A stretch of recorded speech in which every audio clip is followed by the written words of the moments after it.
The frigid Montana rain lashed against Katherine Parker's face, her tears mixing with the bitter droplets as she fell to her knees in the muddy street of Silver Creek. The year was 1883, and in this moment, everything she had built over her 22 years of life lay in shambles around her. Her soaked dress clung to her trembling body, her auburn hair plastered against her pale face as sobs racked her slender frame. She was utterly alone, no family, no home, and now no future.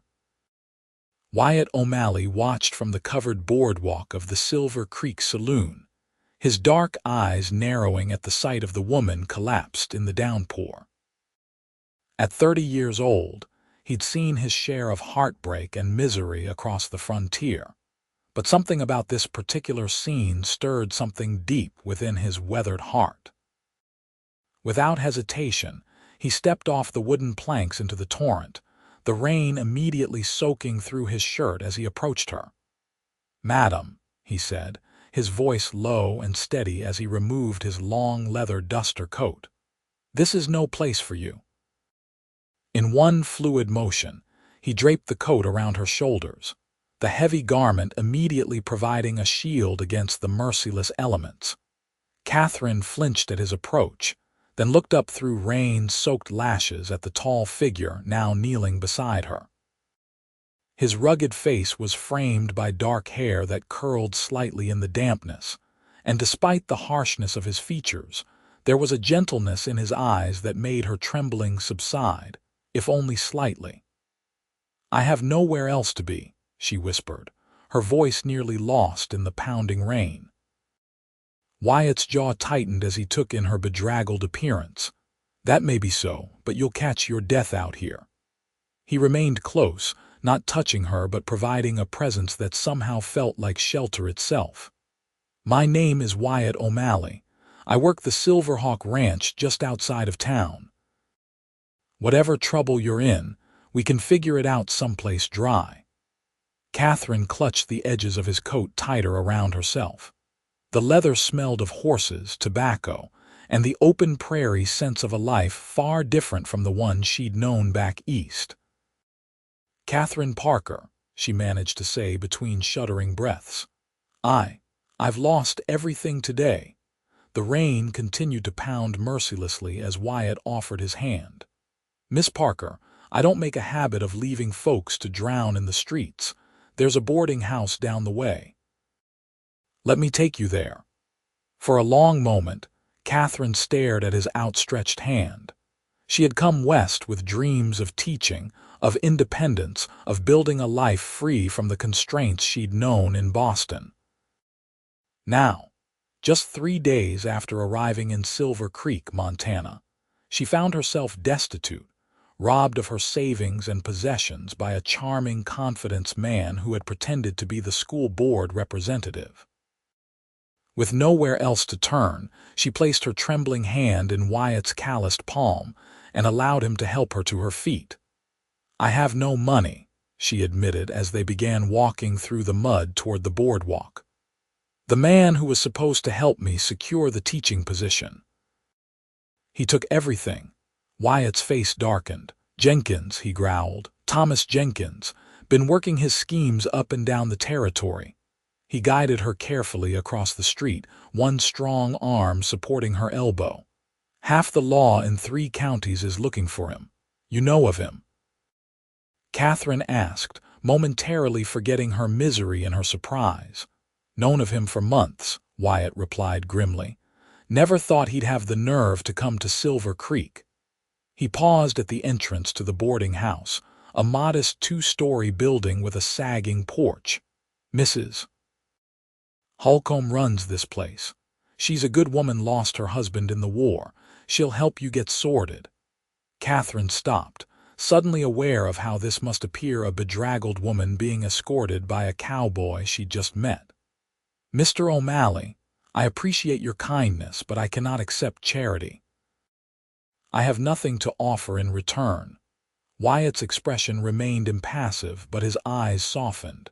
"This isn't charity, Miss Parker. It's common decency." He gestured toward the door. Besides, Silver Creek actually does need a teacher. Our last one left 2 months ago to marry a banker in Helena. The position is real, even if Jenkins wasn't the man to hire for it. For the first time since her world collapsed, Katherine felt a flicker of hope. Truly, he confirmed. Mayor Whitley handles the school matters. You can speak with him tomorrow. Tonight, you need to get dry and rest. The door to the boarding house swung open before they could knock, and a stout woman with iron-gray hair pulled into a severe bun appeared in the doorway. "Wyatt O'Malley, are you bringing trouble to my doorstep?" she demanded, though her tone lacked real anger. "Evening, Mrs. Holcomb," Wyatt said, removing his sodden hat. "This is Miss Katherine Parker. She was meant to be our new school teacher, but she had a run-in with Thomas Jenkins." Mrs. Holcomb's stern expression immediately softened. "That no-good snake. Been hearing stories about him for months." She ushered Katherine inside, tugging at her drenched condition. "You poor dear, come in, come in." Katherine turned back to Wyatt, who remained standing in the rain. "Your coat," she began, starting to remove the duster. He held up a hand to stop her. "Keep it for now. I'll come by tomorrow to check on you and speak to the mayor on your behalf." As he turned to leave, Katherine called out, "Mr. O'Malley." When he paused and looked back, she struggled to find adequate words. "Thank you for not leaving me alone in the rain." A ghost of a smile crossed his face. "Get some rest, Miss Parker. Tomorrow will be better." With that, he pulled his hat lower and strode back into the downpour, his tall figure soon disappearing into the gray curtain of water. Inside the boarding house, Mrs. Holcomb efficiently took charge, leading Katherine to a small but clean room on the second floor. "You're soaked to the bone, child," she fussed, lighting a lamp and stoking the small iron stove in the corner. "Let me fetch you some dry clothes and something warm to drink." Left alone, Katherine sank onto the narrow bed, still wrapped in Wyatt's coat. Its weight around her shoulders felt like an anchor in a world that had been spinning out of control. She had arrived in Silver Creek, with such hopes, her teaching credentials from the Boston Female Normal School, a modest inheritance from her recently deceased father, and a letter confirming her position at the Silver Creek School. All of it, except her education, had been taken from her by a man with a charming smile and dead eyes. Mrs. Holcomb returned with a nightgown, a woolen shawl, and a steaming mug. "Drink this," she instructed, handing Katherine the mug. "It's just tea with honey, but it'll warm you from the inside." As Katherine sipped the sweet liquid, Mrs. Holcomb studied her with shrewd eyes. "So you're to be our new teacher. The children need someone with a firm hand and a kind heart." "I was meant to be," Katherine replied, the weight of her situation settling over her again. "But now, I don't know. I have no funds to establish myself, no place to stay." "Pshaw," Mrs. Holcomb waved a dismissive hand. "If Wyatt O'Malley vouches for you, that's good enough for this town. That man doesn't give his word lightly." She patted Katherine's shoulder. "Change into these dry clothes and we'll talk more in the morning. You can stay here until you're on your feet." After Mrs. Holcomb left, Katherine changed into the borrowed nightgown, hanging her sodden dress near the stove to dry. She carefully draped Wyatt's coat over a chair, noticing for the first time a small, crude carving of a hawk worked into the leather near the collar. The craftsmanship was rough but heartfelt, and she wondered about the man who had shown such unexpected kindness to a stranger. Sleep came fitfully that night, her dreams filled with rain, and the image of dark, steady eyes offering silent strength in the midst of her despair. Morning arrived with tentative sunshine filtering through the faded curtains of Katherine's room. She dressed in her now dry clothing, wincing at its rumpled state. After a simple breakfast with Mrs. Holcomb, during which the older woman filled her in on Silver Creek's history and inhabitants, Katherine found herself waiting nervously in the boarding house's small parlor for Mayor Whitley's arrival. "Wyatt sent word early this morning," Mrs. Holcomb explained as she poured coffee. "The mayor will be here at 10 o'clock to meet you." Katherine glanced at the mantel clock. 15 minutes remained. "Mrs. Holcomb, I have nothing to offer as payment for your hospitality. I feel I should be honest about that." The older woman gave her a measured look. "Silver Creek takes care of its own, Miss Parker, and it seems you're one of ours now, whether you planned it or not." A knock at the door interrupted their conversation. Mrs. Holcomb rose to answer it, and Katherine heard the now familiar deep timbre of Wyatt O'Malley's voice in the entryway. Her heart quickened unexpectedly at the sound. He entered the parlor, hat in hand, looking markedly different in the daylight. His dark hair was neatly combed, though still damp from washing, and he wore a clean shirt under his vest. Without the rain obscuring her view, Katherine could now see that his eyes were a deep green, startling against his sun-darkened skin. "Miss Parker," he nodded in greeting, "I trust you slept well." "As well as could be expected, Mr. O'Malley," she replied, suddenly conscious of her wrinkled dress and hastily arranged hair. "I wanted to thank you again for your assistance last night." He shook his head. "No need for thanks." His gaze dropped to his coat, which she had carefully folded and placed on a nearby chair. "I see you've taken good care of my duster. It provided much-needed shelter," she said softly. "I'm grateful." A second knock announced the arrival of Mayor Whitley, a portly man with a magnificent mustache and an air of self-importance that filled the small parlor.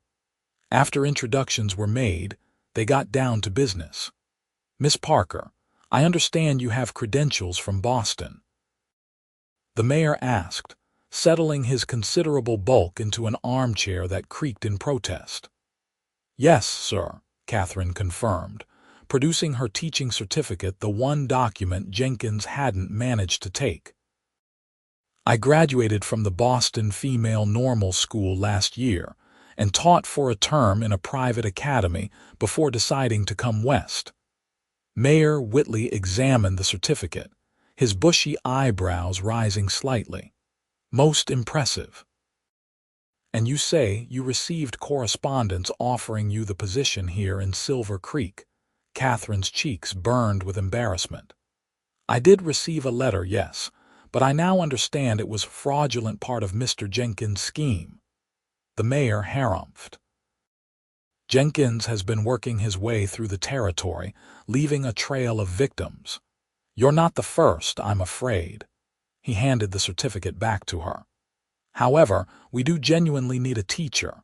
Our school has 28 pupils ranging from 6 to 16 years of age. The salary is $40 per month, with lodging provided in the small cottage behind the schoolhouse." Katherine's breath caught. It was happening so quickly. "Mayor Whitley, I would be honored to accept the position, but I must be forthright. I have no supplies, no books, not even a change of clothes. Mr. Jenkins took everything." Wyatt, who had been standing quietly near the window, spoke up. "The school has basic supplies, and the last teacher left some books. As for clothing and personal items, I'm sure the ladies of Silver Creek can help until your first month's wages arrive." Mayor Whitley nodded in agreement. "Indeed, Mrs. Whitley would be delighted to assist. She's been lamenting the lack of female companionship of, a certain educational level." He rose ponderously. "Well, that's settled then. Miss Parker, if you're agreeable, you can begin on Monday. That gives you 3 days to settle in and prepare." Katherine felt overwhelmed by the sudden turn in her fortunes. Yesterday, she had been destitute and despairing. Today, she was being offered exactly what she had come west to find.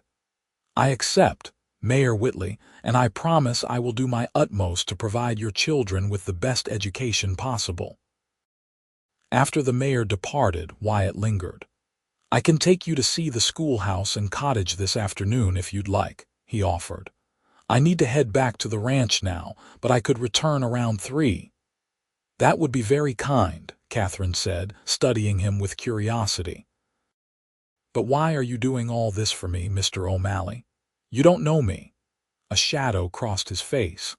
"I've seen what happens to people left without help in this country. It's a hard land that takes more than it gives sometimes." He picked up his coat, running a thumb over the hawk carving before slipping it on. "Besides, Silver Creek needs a teacher, and you need Silver Creek. Seems like a fair arrangement to me."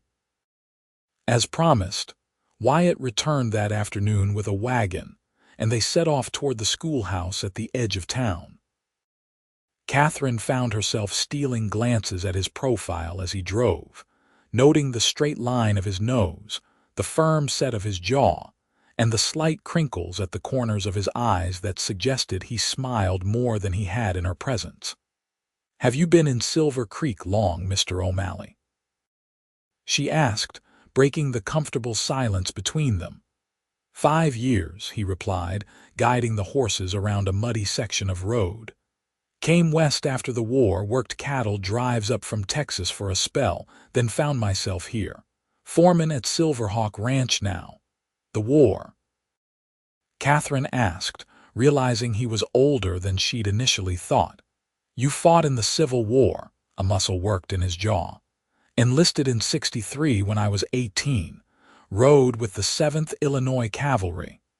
His tone made it clear he didn't wish to elaborate further. "My father was a professor at Harvard," Katherine offered, sensing his discomfort. "He believed education was the great equalizer, that it could bridge divides between people of all backgrounds." She smiled wistfully. "He encouraged my teaching ambitions, even when others thought it improper for a woman of my standing to work." "Sounds like a wise man," Wyatt commented, his expression softening. "He was," Katherine agreed. "He passed away last year, influenza. With my mother gone since I was a child and no siblings, there was nothing keeping me in Boston. I thought teaching out west would be a fresh start." Wyatt gave her a sidelong glance. "It still can be." They arrived at the schoolhouse, a simple but sturdy wooden structure with large windows and a bell tower. Behind it stood a small cottage, weathered but well-maintained. Wyatt helped Katherine down from the wagon, and they explored both buildings together. The schoolhouse was equipped with rows of desks, a large chalkboard, and shelves of textbooks. The cottage consisted of a tidy sitting room with a small fireplace, a compact kitchen, a bedroom, and a washroom. It was modest but clean, with simple furniture that had seen better days. "It's perfect," Katherine breathed, running her hand over the worn but solid desk in the sitting room. "It needs some work," Wyatt said, frowning at a leak stain on the ceiling. "I can fix that roof before the next rain." Katherine turned to him, suddenly overwhelmed by his continued kindness. "Mr. O'Malley, I don't know how to repay you for all your assistance." He met her gaze directly. "Teach those children well. That's payment enough." Over the next few days, Katherine settled into her new home and prepared for her first day of teaching. True to Mayor Whitley's word, several women from town visited, bringing clothing, household items, and invaluable advice about her pupils. Mrs. Holcomb insisted on lending her a few books from her personal library, and even the general store owner, Mr. Gunderson, extended credit until her first payday.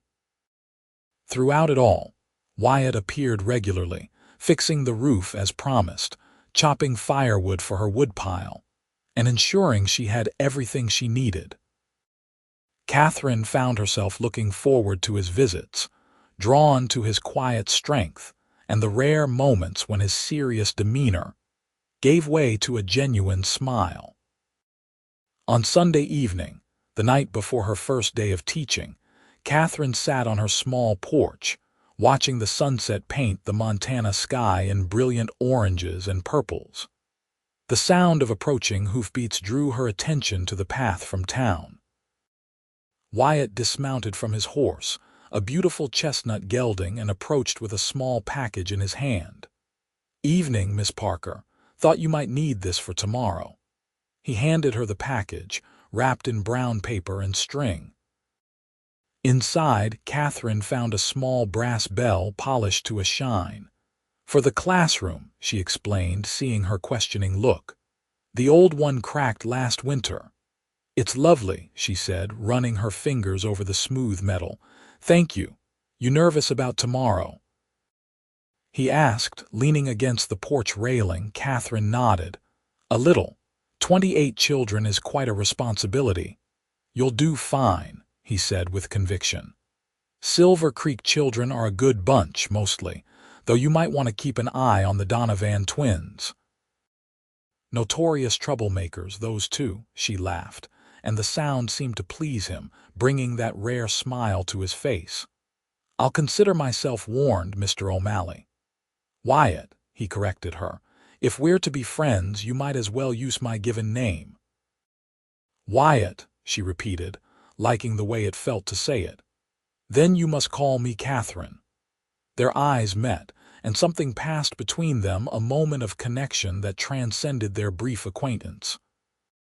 For the first time since arriving in Silver Creek, Katherine felt truly seen, not just as a woman in distress or a new schoolteacher, but as herself. The moment was broken by the distant church bell tolling the hour. "I should let you rest," Wyatt said, straightening. "Tomorrow's an important day."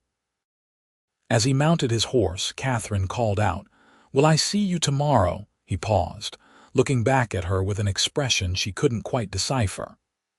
"I reckon you will, Katherine. I reckon you will."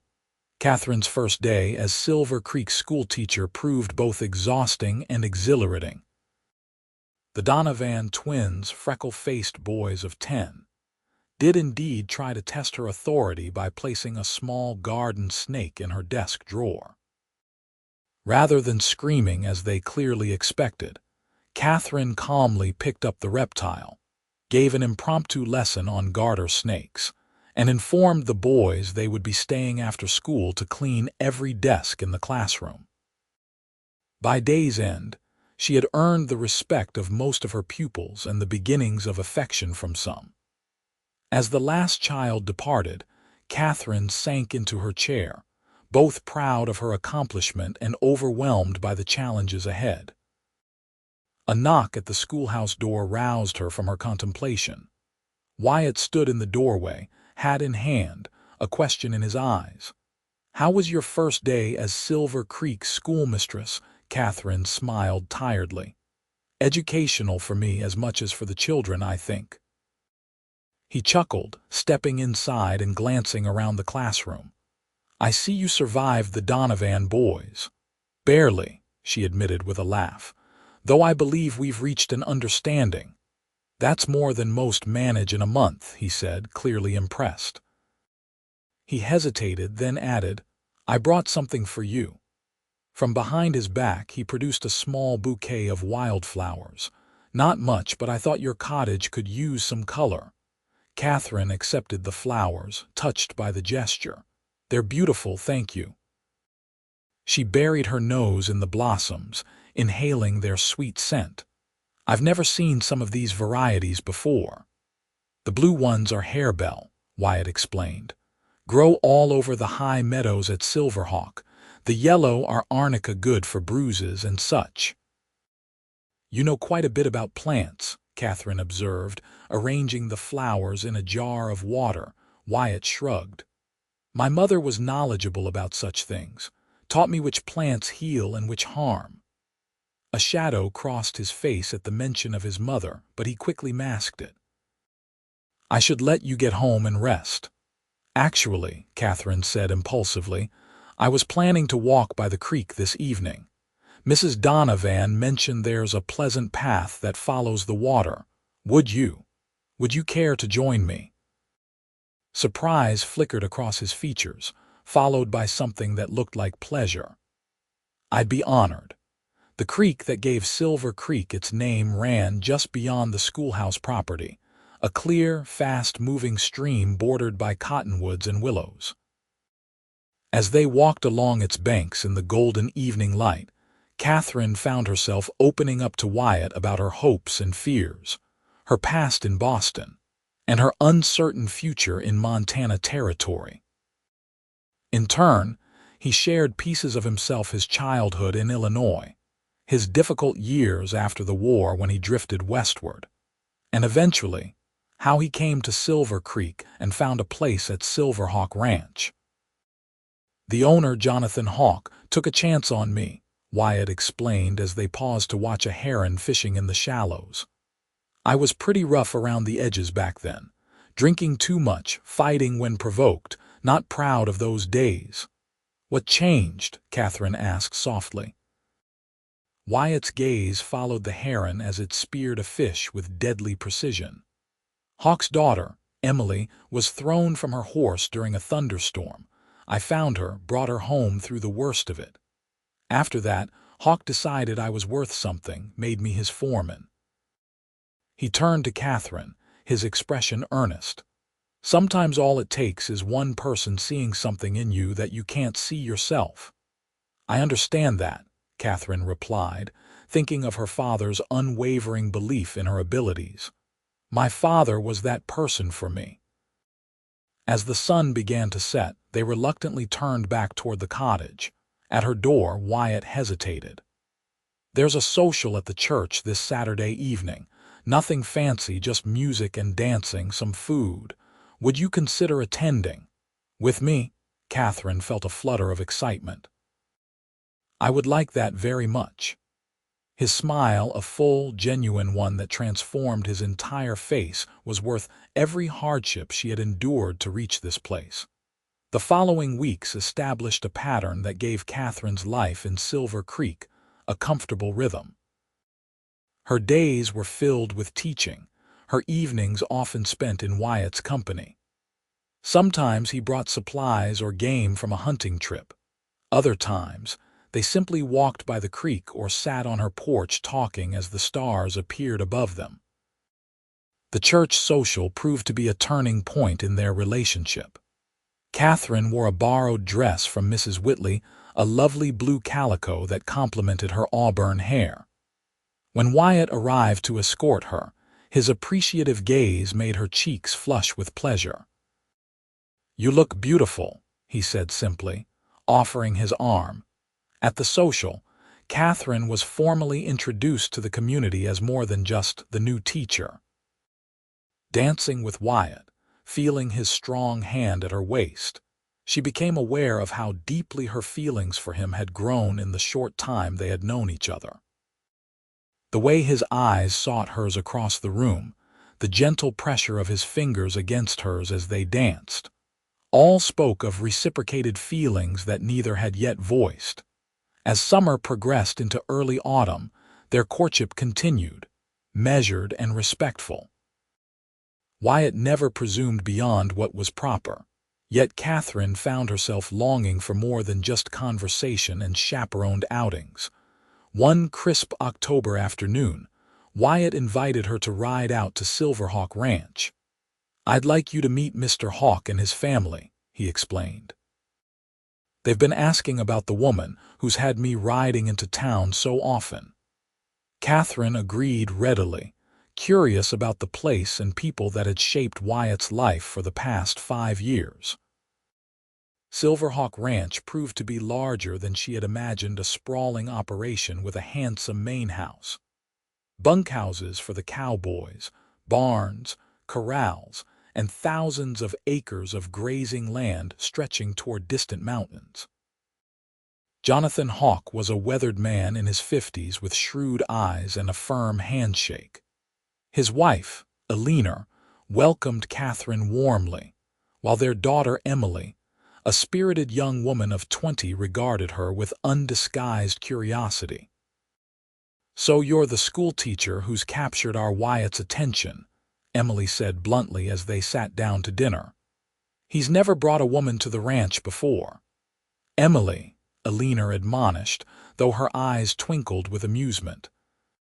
Katherine glanced at Wyatt, who was studying his plate with unusual intensity, the tips of his ears reddening. "Your foreman has been extraordinarily kind to me since my arrival in Silver Creek," she replied diplomatically. "I don't know what I would have done without his assistance." "Wyatt has always had a soft spot for those in need," Jonathan observed, cutting into his steak. "Though I must say, his assistance doesn't usually extend to daily visits and Sunday afternoon rides." "Pa," Wyatt muttered in warning, but there was no real heat in it. The conversation moved on to ranch business and town gossip, but Katherine caught Emily watching her and Wyatt with a knowing smile. After dinner, while Alina and Emily cleared the table, Jonathan invited Wyatt to discuss some ranch matter in his study. Left alone, Katherine wandered to the porch, admiring the vista of grassland and distant mountains bathed in late afternoon light. Emily joined her, leaning against the porch railing. "He loves you, you know," she said without preamble. Katherine's heart skipped a beat. "I beg your pardon." "Wyatt," Emily clarified unnecessarily. "I've known him since I was 15, and I've never seen him look at anyone the way he looks at you." She turned to face Katherine directly. "He's a good man, the best I know after my father, but he's been hurt before, and he won't risk his heart easily." Katherine wasn't sure how to respond to such frankness. "I care for him deeply," she admitted finally. Emily nodded, satisfied. "Good. He deserves happiness." She paused, then added more solemnly, "Just so you know, whatever he's told you about saving my life during that storm, it's all true. But what he probably didn't tell you is that he took a hoof to the chest getting me on his horse. Doctor said it was a miracle his ribs didn't pierce his lungs." She touched Katherine's arm. "That's the kind of man he is. Puts others before himself, every time." Before Katherine could respond, the men rejoined them, and soon it was time to return to town. As they rode back in Wyatt's wagon, Katherine found herself watching his profile in the fading light, Emily's words echoing in her mind. "Your friends are lovely," she said finally, breaking the comfortable silence between them. "They're good people," Wyatt agreed. "Closest thing to family I've had since the war." They were approaching the edge of town when the first drops of rain began to fall. By the time they reached Katherine's cottage, a steady downpour had developed, reminiscent of the night they first met.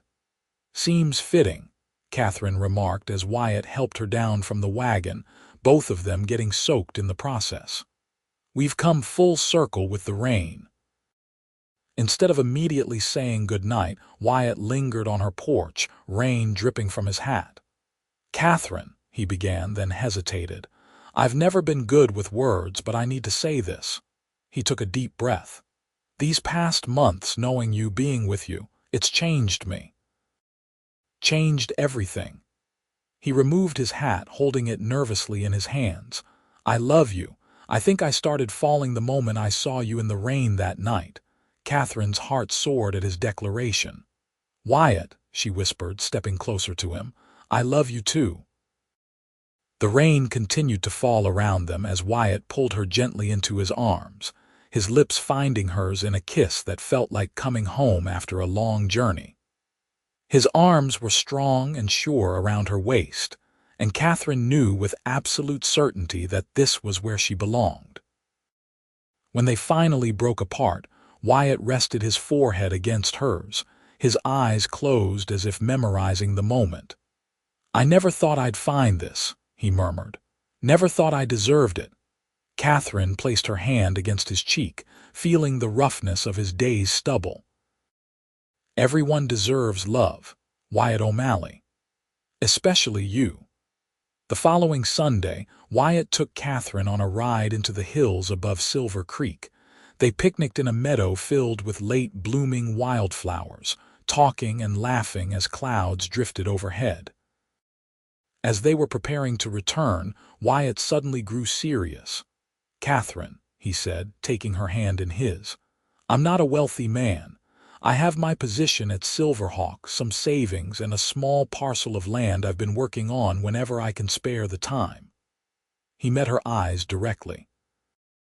It's not much to offer, but it's yours along with my heart if you'll have me. From his pocket, he withdrew a simple gold band. This was my mother's, he explained. She made me promise to give it only to the woman I couldn't imagine living without. Katherine felt tears welling in her eyes as Wyatt knelt before her. "Katherine Parker, will you do me the honor of becoming my wife?" "Yes," she breathed without hesitation. "Yes, Wyatt, I will."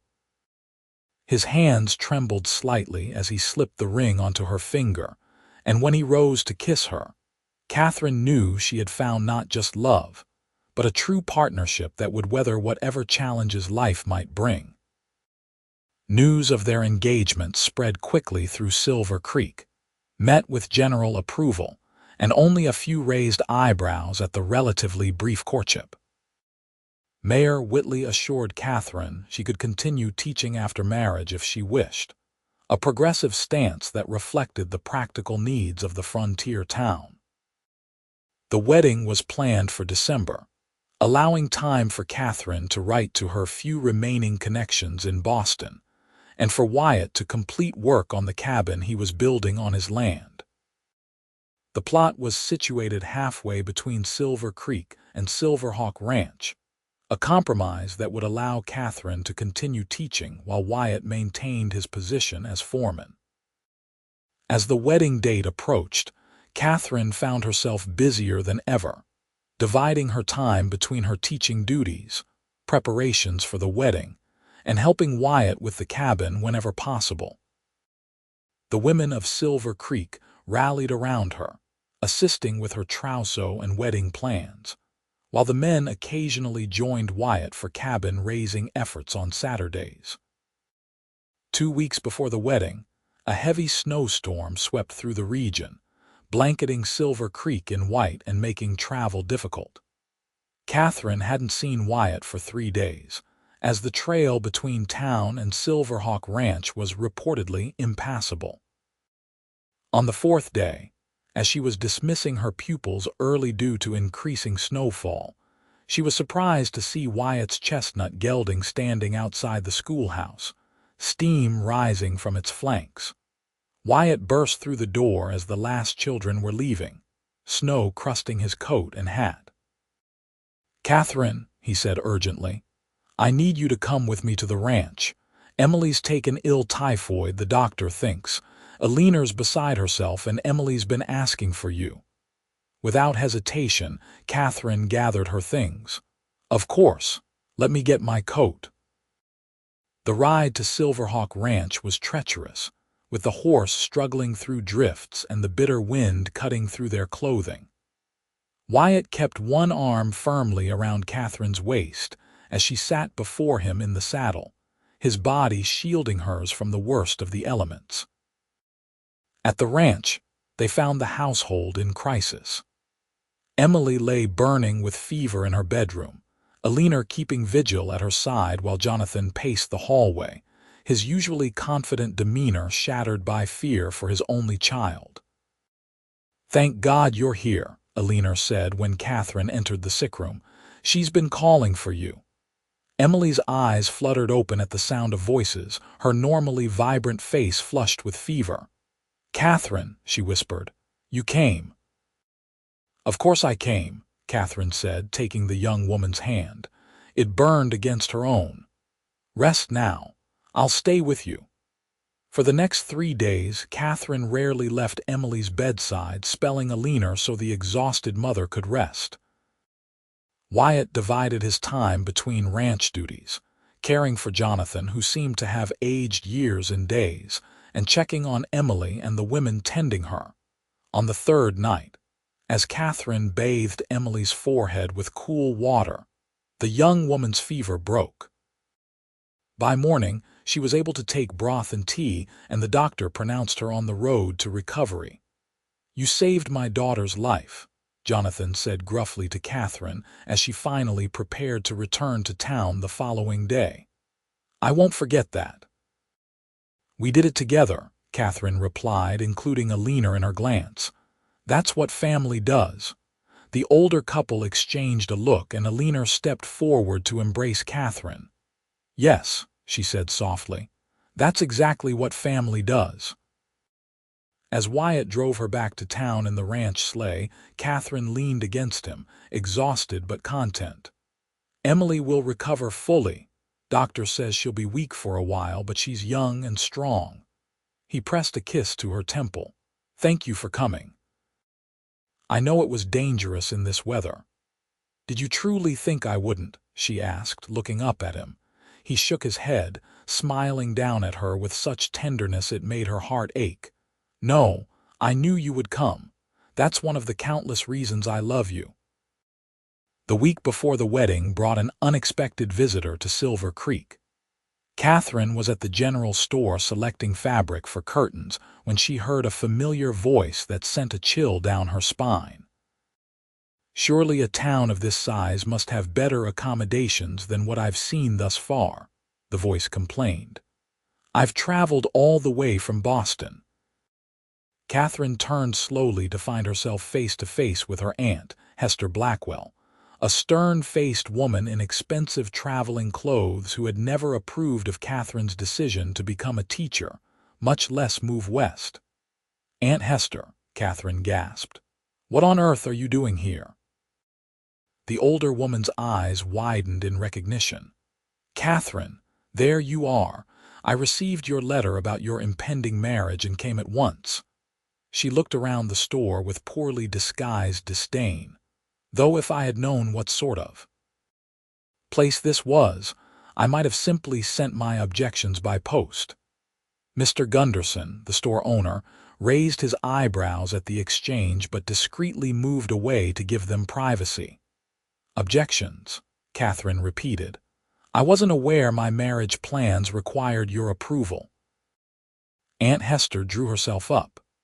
Your father may have indulged your independent streak, Katherine, but as your only living relative, I feel responsible for your welfare. Marrying some cowboy in this wilderness, it's simply not suitable for a woman of your background and education. Katherine felt heat rising to her cheeks. Wyatt O'Malley is not some cowboy, Aunt.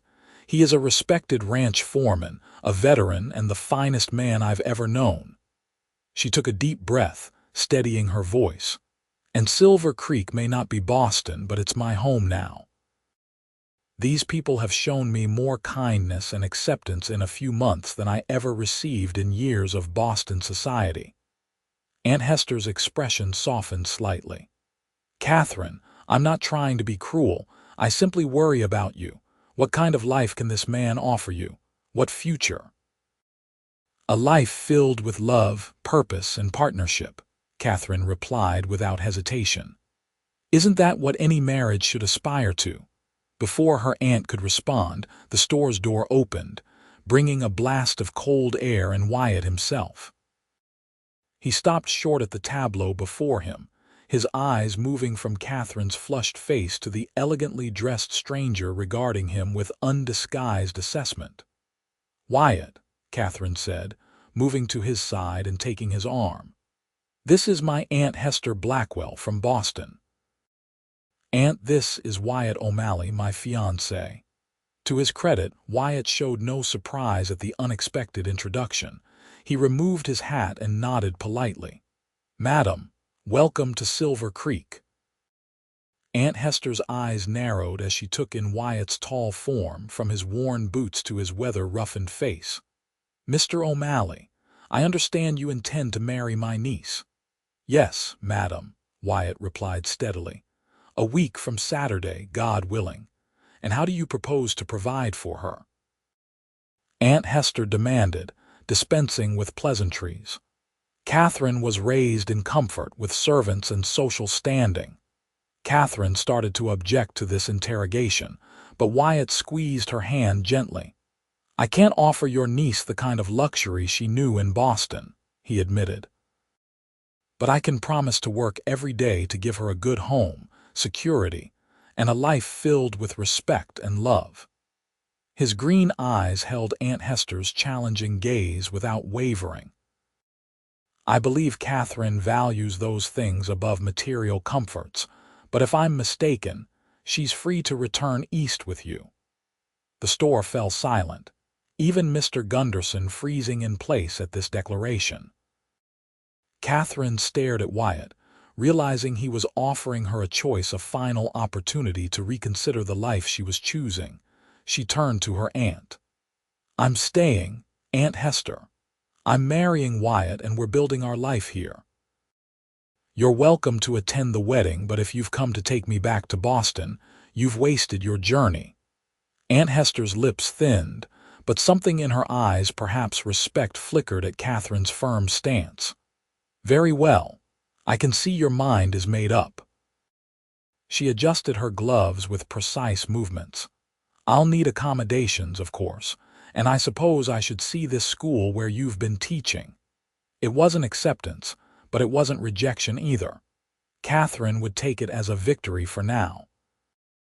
Over the next few days, Aunt Hester integrated herself into wedding preparations with the same efficiency she had applied to managing her Boston household. To Katherine's surprise, her aunt and Mrs. Holcomb developed a grudging mutual respect, united in their determination to make the wedding as refined an affair as Silver Creek had ever seen. 3 days before the wedding, Aunt Hester asked to see the cabin that would become Katherine's home. Wyatt arranged for a sleigh to take them there, clearly apprehensive about the austere dwelling meeting with the Boston matron's approval. The cabin was small but solidly built, with 2 rooms, a stone fireplace, and windows that caught the winter sunlight.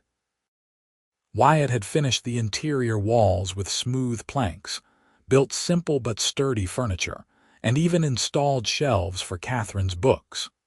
It was humble but welcoming, a true home in the making. As they toured the small space, Katherine watched her aunt's face for signs of disapproval. To her surprise, after inspecting every corner, Aunt Hester turned to Wyatt with an expression that wasn't entirely critical. "You built this yourself?" she asked. "Yes, madam," Wyatt replied. "With some help from friends for the raising of the walls and roof." Aunt Hester nodded slowly. "It's small, but well constructed, certainly better than I expected." She ran a gloved finger along a windowsill. "My brother Katherine's father built a summer house for his wife when they were first married. He was similarly meticulous with the details." Her voice softened slightly at the memory. "Emily always said it was the most romantic gift he ever gave her." It was the first time Katherine had ever heard her aunt speak of her mother with anything approaching warmth. "I didn't know that," she said quietly. "Yes, well," Aunt Hester cleared her throat. "There's much about your parents you don't know, perhaps someday." She trailed off, then straightened her shoulders. "In any case, Mr. O'Malley, I can see you've put thought into my niece's comfort. I appreciate that." It wasn't a blessing, but coming from Aunt Hester, it was close enough. The day of the wedding dawned clear and cold, the December sun glinting off fresh snow that had fallen overnight. The small church in Silver Creek was decorated with pine boughs and red berries, and nearly every resident of the town and surrounding ranches had crowded into the pews. In the small anteroom of the church, Katherine stood in a wedding dress that was itself a testament to the community she had joined.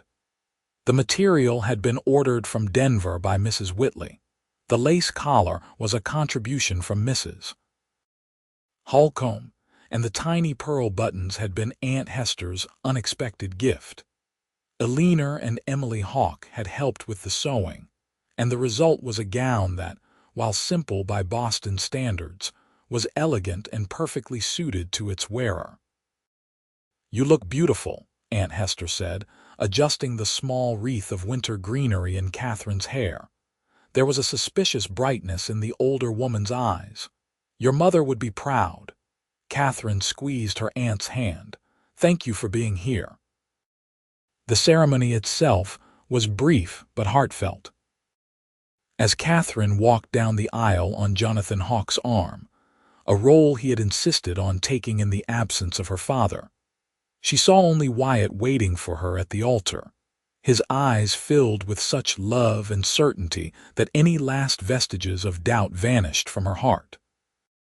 Their vows were the traditional promises of love, honor, and cherishing.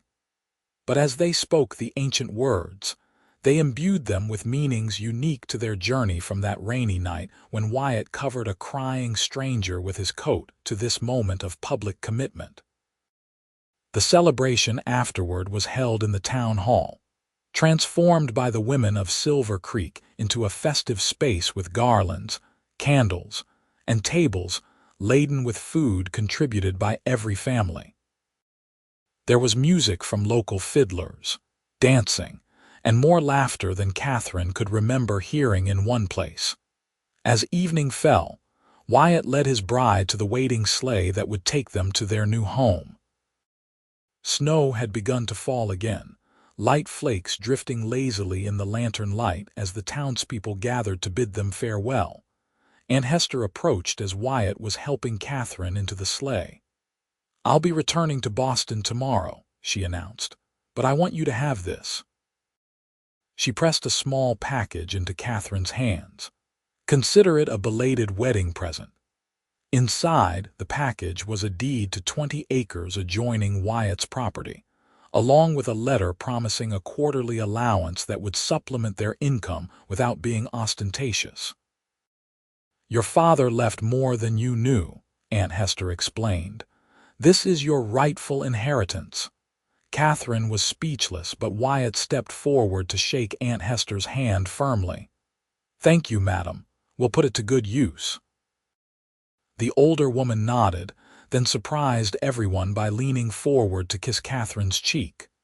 "Be happy," she whispered. "That's all your parents ever wanted for you." As the sleigh pulled away, bells jingling in the crisp air, Katherine leaned against her husband's shoulder, watching the lights of Silver Creek recede behind them. "I can hardly believe it," she said. "6 months ago I was crying alone in the rain, thinking all was lost." Wyatt's arm tightened around her. "And now," Katherine looked up at him, seeing in his face all the days and years that stretched before them, the struggles they would face together, the joys they would share, the family they might build. "Now I know that sometimes what seems like an ending is really the beginning of something wonderful." Wyatt bent to kiss her, his lips warm despite the cold night air. "Welcome home, Mrs. O'Malley," he murmured against her mouth as the sleigh carried them toward their cabin, where lamplight glowed in welcome through windows framed by the first curtains of their shared life. The early months of marriage brought both joy and challenges as Katherine and Wyatt adjusted to their new life together. Katherine continued teaching, riding to and from town on a gentle mare Wyatt had trained specifically for her, while he maintained his position at Silverhawk Ranch. Their evenings were spent in companionable domesticity, Katherine preparing lessons or grading papers while Wyatt worked on improvements to their small home. By late spring, their cabin had expanded to include a proper kitchen, and Wyatt had broken ground for a garden where Katherine eagerly planted vegetables and herbs. The additional acreage from Aunt Hester allowed them to begin a modest cattle operation of their own, which they hoped would eventually grow large enough for Wyatt to leave his foreman position and work their own land full-time. On a warm evening in May 1884, as they sat on their porch watching the sunset, Katherine realized she had been delaying telling Wyatt some important news. It wasn't that she feared his reaction, quite the opposite. But somehow, saying the words aloud would make the changes ahead more real, more immediate. "Wyatt," she began, setting aside the book she'd been pretending to read, "I visited Dr. Morgan in town yesterday." He turned to her immediately, concern etched on his features. "Are you unwell?" "You've seemed tired lately," Katherine smiled, taking his hand in hers. "Not unwell, no, but there is a reason for my fatigue." She placed his palm gently against her still flat stomach. "We're going to have a baby, Wyatt. In November, the doctor thinks." For a moment, Wyatt sat perfectly still, his hand warm against her through the fabric of her dress. Then his expression transformed with such wonder and joy that Katherine felt tears spring to her eyes. "A baby," he repeated, his voice husky with emotion. "Our child." He slid to his knees before her chair, wrapping his arms around her waist and resting his head against her middle. "Katherine, I never dared hope for such happiness." She ran her fingers through his dark hair, her own heart overflowing. "Are you pleased, then?" He looked up at her, and the naked vulnerability in his eyes took her breath away. "Pleased doesn't begin to cover it. I'm terrified and elated and humbled all at once." He pressed a gentle kiss to her stomach. "Thank you for this gift, for everything." That night, as they lay together in their bed, Wyatt's protective arm draped over her, Katherine reflected on the incredible journey that had brought her to this moment. From despair in the rain to this profound contentment, it seemed almost too perfect to be real. "What are you thinking?" Wyatt murmured against her hair, somehow sensing her wakefulness. "I was thinking about how different my life might have been if you hadn't found me that night in the rain," she admitted. "If you had walked past or never been there at all." His arm tightened around her. "I couldn't have walked past," he said simply. "Not you." The summer passed in a blur of activity as they prepared for the baby's arrival. Wyatt built a cradle from cherry wood, laboriously sanded and polished until it gleamed. The women of Silver Creek, led by a leaner hawk, organized a baby shower, presenting Katherine with hand-sewn gowns, blankets, and practical advice delivered with varying degrees of tact. As Katherine's body changed with the advancing pregnancy, Wyatt's attentiveness only increased.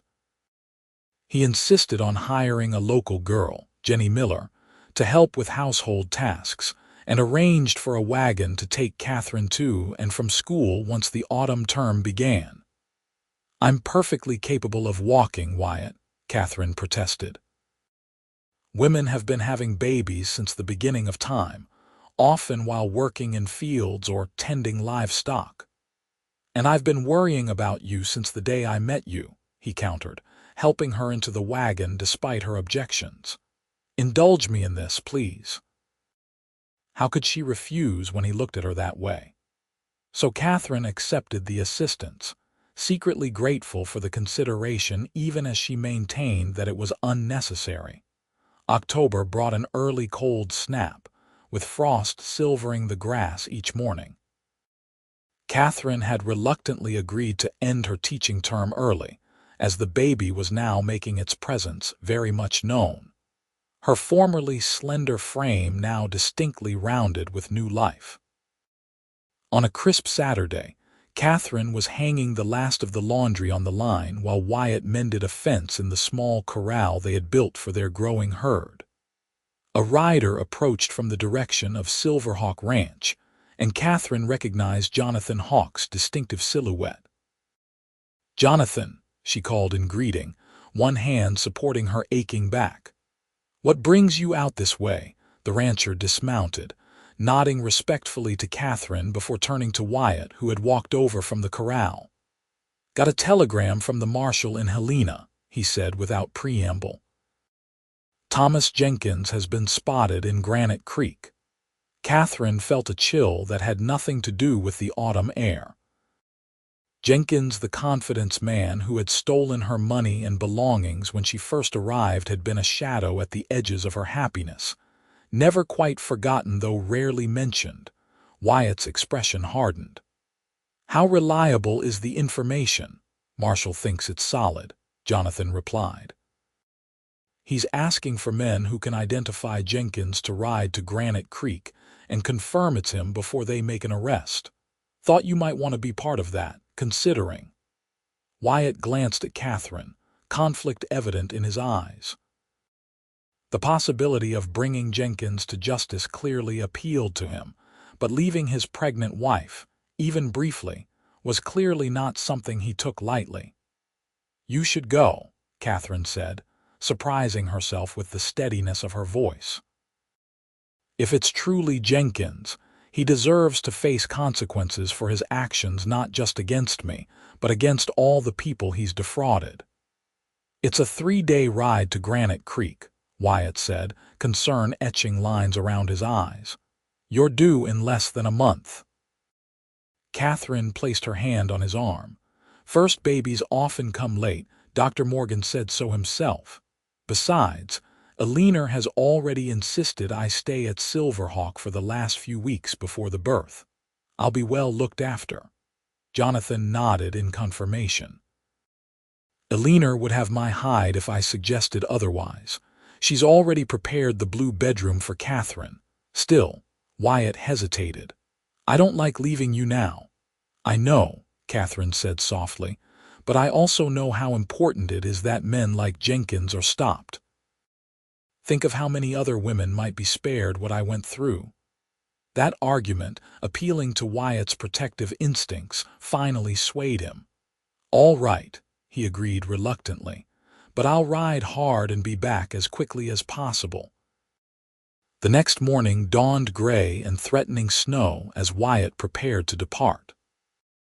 He had spent the previous evening making arrangements for Katherine's care in his absence, ensuring the woodpile was stocked, that Jenny would continue to help with chores, and that Katherine would indeed move to Silverhawk Ranch the following day. As he mounted his horse, Wyatt leaned down from the saddle to kiss Katherine one last time. "I'll be back before the baby comes," he promised. "If there's any sign at all that things are progressing, send word to Granite Creek immediately." "I will," Katherine assured him, fighting back unexpected tears. It was foolish to be emotional about a brief separation, and yet the thought of him riding away left her with an inexplicable sense of dread. "I love you," Wyatt said, his hand lingering on her cheek. "Both of you." "And we love you," Katherine replied, resting her hand on her rounded belly where their child had just delivered a particularly enthusiastic kick. "Now go, so you can return all the sooner." She watched him ride away until he was just a speck on the horizon, then turned back to the cabin to prepare for her temporary relocation to Silverhawk Ranch. The following day, Jonathan Hawk himself arrived with a wagon to transport Katherine and her essential belongings to the ranch. The sky had cleared overnight, but the air carried the unmistakable crispness that heralded approaching winter. "Alina's been cooking since dawn," Jonathan informed her as he carefully helped her into the wagon. "Been talking about nothing but your arrival for days. I think she's more excited about this grandchild than she would be if it were Emily's."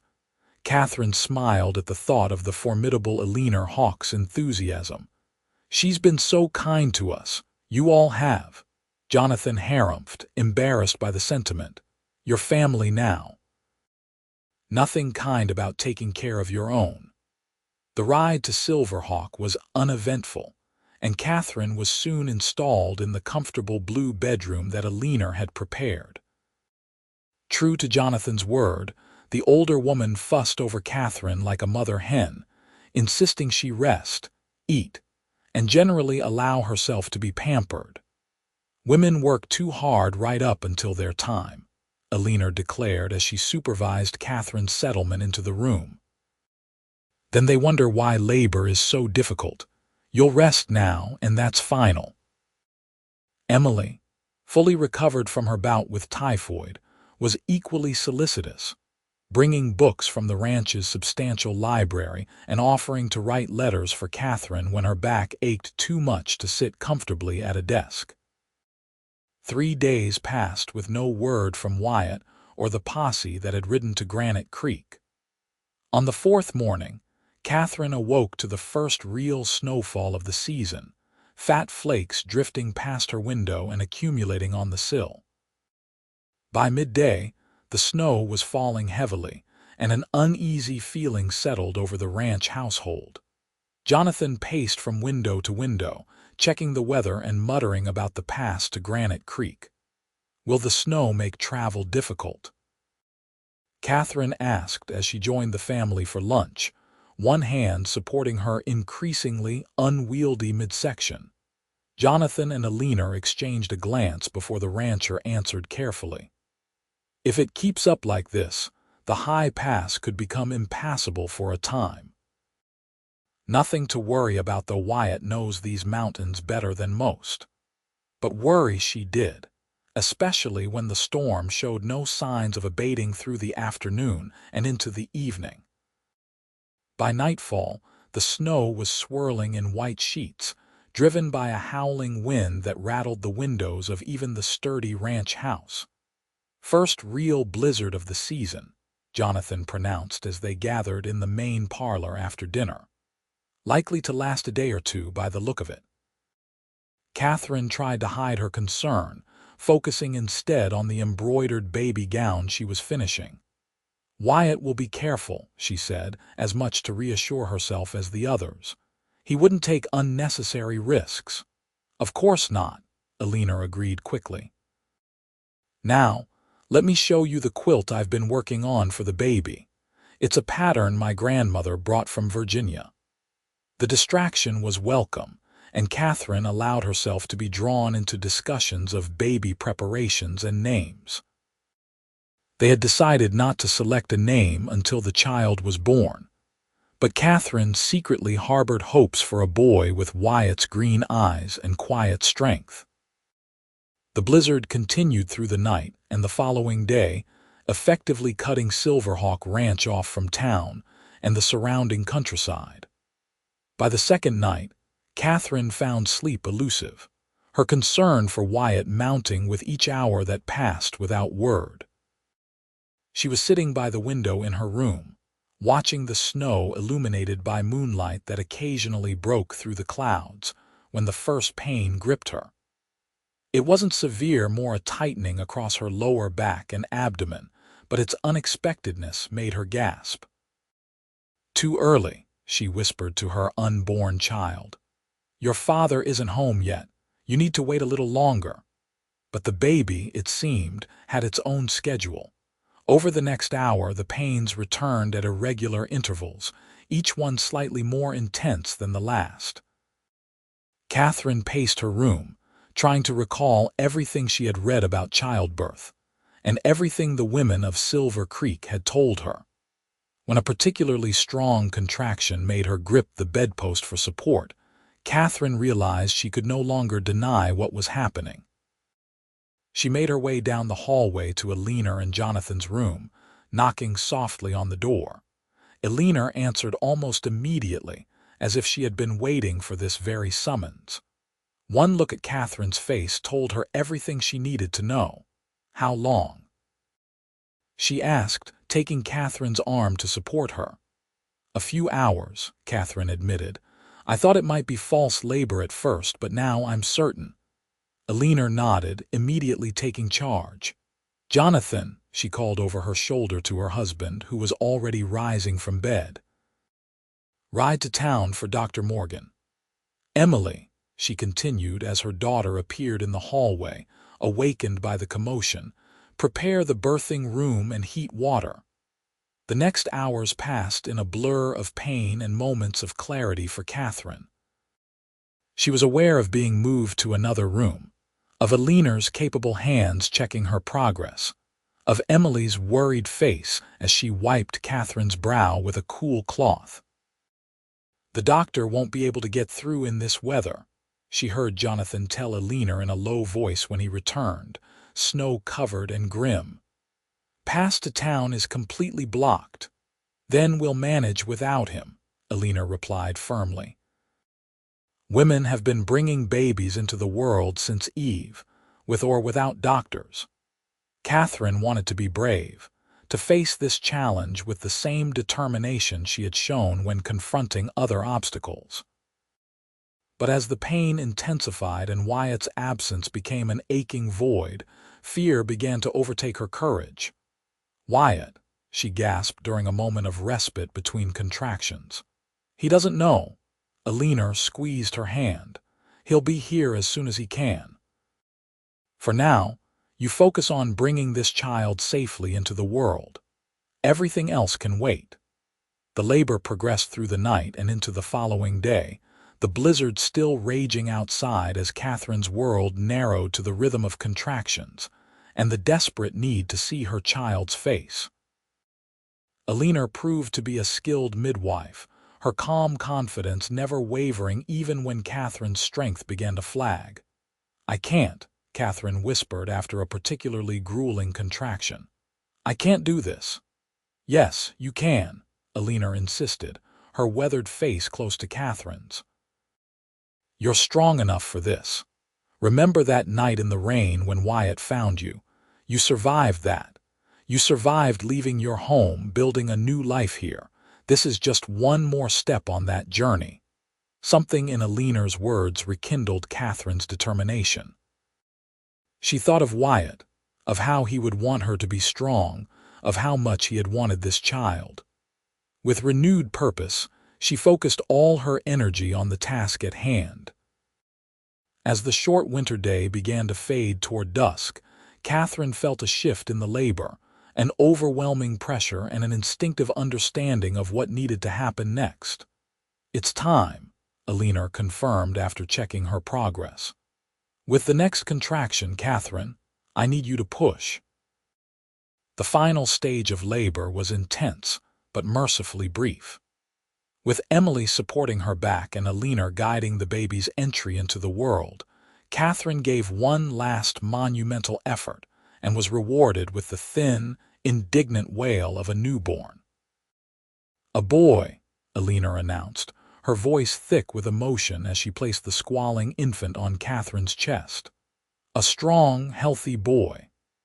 Exhausted but elated, Katherine gazed down at her son's red, wrinkled face, taking in his shock of dark hair and tiny clenched fists. "Hello, little one," she whispered, tears streaming down her cheeks. "I'm your mother." In that moment, the absence of Wyatt was both acute and somehow bearable. This child was part of him, a living embodiment of their love, and holding him filled a space in her heart she hadn't known was empty. Emily helped clean and swaddle the baby while Alina attended to Katherine. "He has Wyatt's chin," Emily observed, gently placing the bundled infant back in Catherine's arms. "And I think his eyes will be green, too. What will you name him?" Alina asked as she settled Katherine more comfortably against the pillows. Katherine studied her son's face, thinking of the man who should have been there to welcome him into the world. "James," she decided. "James William O'Malley, after Wyatt's father and his middle name." Outside, the blizzard finally began to abate, the howling wind dying down to an occasional gust. As darkness fell completely, Katherine drifted into an exhausted sleep, her son nestled securely against her. She was awakened hours later by a commotion downstairs, the sound of the front door opening. Voices raised in greeting and urgent conversation, and then footsteps pounding up the stairs. The bedroom door burst open, and there stood Wyatt, snow crusting his clothing, his face haggard with exhaustion and worry. For a moment, he simply stared at the tableau before him, Katherine in the bed, a small bundle cradled in her arms. "Katherine," he breathed, crossing to the bedside in 2 long strides. "The baby." "Your son," she said, her voice breaking as she lifted the swaddled infant slightly. "James William O'Malley." With trembling hands, Wyatt reached for his child, gathering him carefully into his arms. The baby stirred, tiny eyelids fluttering open to reveal unfocused eyes that would indeed, Katherine suspected, turn green like his father's. "A son," Wyatt murmured, wonder and joy transforming his weary features. "I have a son." He sat on the edge of the bed, one arm cradling the baby while his free hand sought Katherine's. "I tried to get back sooner. When the storm hit, I knew. Somehow I knew you would need me." "You're here now," Katherine said, squeezing his hand. "That's what matters." Wyatt leaned forward to press his forehead against hers, their son nestled between them. "You are the strongest, most remarkable woman I have ever known," he whispered fiercely. "I love you beyond words."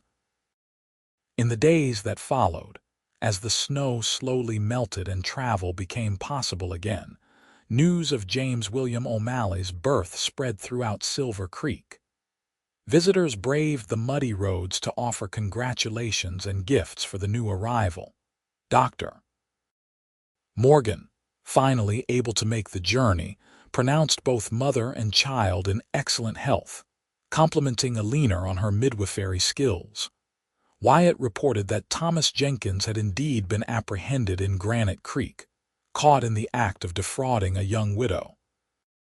He would stand trial for multiple counts of theft and fraud, likely facing years in prison. "He won't hurt anyone else," Wyatt told Katherine as they sat together by the fire, James sleeping peacefully in his father's arms. "That chapter is closed." A week after James's birth, Wyatt brought the wagon to transport his family home. The cabin had been prepared for their arrival, smoke curling from the chimney, fresh curtains at the windows, and a new rocking chair on the porch, a gift from Jonathan and Alina. As Wyatt carefully lifted Katherine and the baby down from the wagon, she was struck by the similarity to that night almost a year ago when he had helped her from the rain. Then, she had been lost and alone. Now, she was surrounded by love and purpose. "Welcome home," Wyatt said, placing a kiss on her forehead, and then on James's downy head. Katherine looked at the cabin, their home, with its neat fenced yard and smoke rising from the chimney. Beyond it stretched their land, currently blanketed in snow but holding the promise of spring and all the seasons to follow. She thought of the journey that had brought her here, of the tears she had shed in the rain, and the man who had stayed close when she needed shelter most. "I am home," she replied, leaning into his embrace. "I've been home since the moment you covered me with your coat and wouldn't leave me alone in the rain." Wyatt's arms tightened around her and their son. "And I'll never leave you alone again," he promised. "Not for all the days of our lives." As they crossed the threshold together, Katherine knew it was a promise he would keep. Just as surely as the Montana snows would melt into spring, bringing new growth and possibilities to the land they now shared. Epilogue. 5 years later, 1889, the summer sun beat down on the expanded O'Malley Ranch, now a thriving operation with a proper barn, expanded corrals, and grazing land that stretched toward the distant mountains. The cabin had grown too, with additional rooms built as the family's needs changed, though the original structure remained the heart of their home. Katherine sat on the porch, watching as Wyatt demonstrated to 5-year-old James how to properly brush down his pony, a gift from Grandpa Hawk on the boy's last birthday. Beside her in a smaller rocking chair sat 3-year-old Eliza, her auburn curls so like Katherine's bouncing as she chattered to the rag doll in her lap. In the distance, a cloud of dust announced visitors approaching along the road from Silver Creek. Katherine shaded her eyes, smiling as she recognized Mayor Whitley's buggy. "Wyatt," she called, "the mayor's coming and it looks like he has Mrs. Whitley and Aunt Hester with him." Wyatt looked up, grinning. "Just in time for dinner, as usual." The mayor has an uncanny sense for when Alina sends over one of her berry pies. Hester Blackwell, now a regular summer visitor to the O'Malley Ranch, had developed an unlikely friendship with the Whitleys during her visits. The Boston matron had mellowed somewhat over the years, particularly after James's birth had made her a great aunt. She still maintained that Montana was uncivilized compared to Boston, but her complaints had become more perfunctory than genuine. "Aunt Hester!" James shouted, abandoning his pony to run toward the approaching buggy. "Did you bring me a present from Boston, James William O'Malley?" Katherine admonished. Is that any way to greet a visitor? But Aunt Hester was already climbing down from the buggy, assisted by the mayor, her face lighting up at the sight of her great-nephew.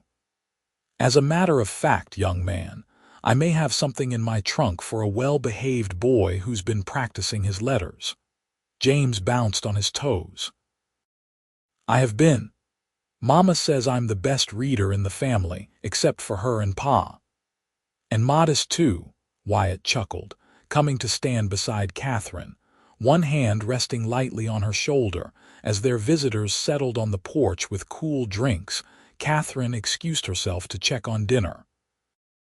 In the kitchen, she paused at the window, taking in the scene outside. James showing Aunt Hester his pony, Eliza on the mayor's knee, and Wyatt in conversation with Mrs. Whitley, likely about the plans for Silver Creek's upcoming Founders' Day celebration. The life they had built together exceeded anything she could have imagined that rainy night when she thought all was lost. The teaching position she had come west to take had evolved into a different role. She now taught reading and writing to the ranch children and adults in the area 2 days a week, while Silver Creek had a full-time schoolteacher in the form of Emily Hawk, who had discovered a passion for education. Wyatt had left his position at Silverhawk 3 years ago when their own ranch became profitable enough to support the family.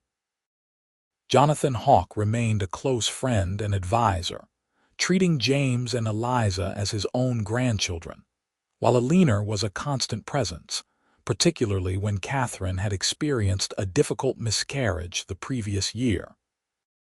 A pair of strong arms encircled Katherine from behind, and Wyatt's chin rested on her shoulder. "You're thinking deep thoughts, Mrs. O'Malley," he murmured. "Care to share them?"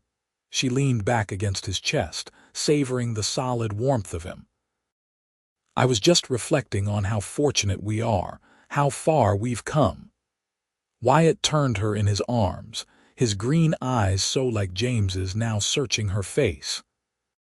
At 37, he was still as handsome as the day they met, though with more silver threading through his dark hair and deeper laugh lines around his eyes.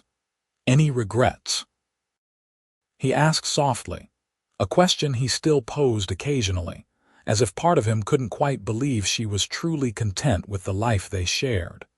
Katherine reached up to trace the line of his jaw, smiling at the way he leaned into her touch, even after all these years. "Only that we didn't meet sooner," she replied, the same answer she always gave because it was the simple truth. He bent to kiss her, a gesture as familiar as breathing yet still capable of quickening her heartbeat. "I love you, Katherine O'Malley, more with each passing day." "And I love you," she whispered against his lips, "my shelter in every storm." From the porch came the sound of James's excited voice showing off his new vocabulary words to Aunt Hester, Eliza's high-pitched giggle as the mayor pretended to be a horse, and Mrs. Whitley's cultured tones discussing the latest shipment of fabric to the general store. Life in Silver Creek, Montana was not the future Katherine Parker had envisioned for herself when she left Boston. It was better, richer, more challenging, and infinitely more rewarding than the path she had originally sought. And it had all begun with a moment of despair in the rain, a leather coat placed around trembling shoulders, and a cowboy who had stayed close when she needed him most.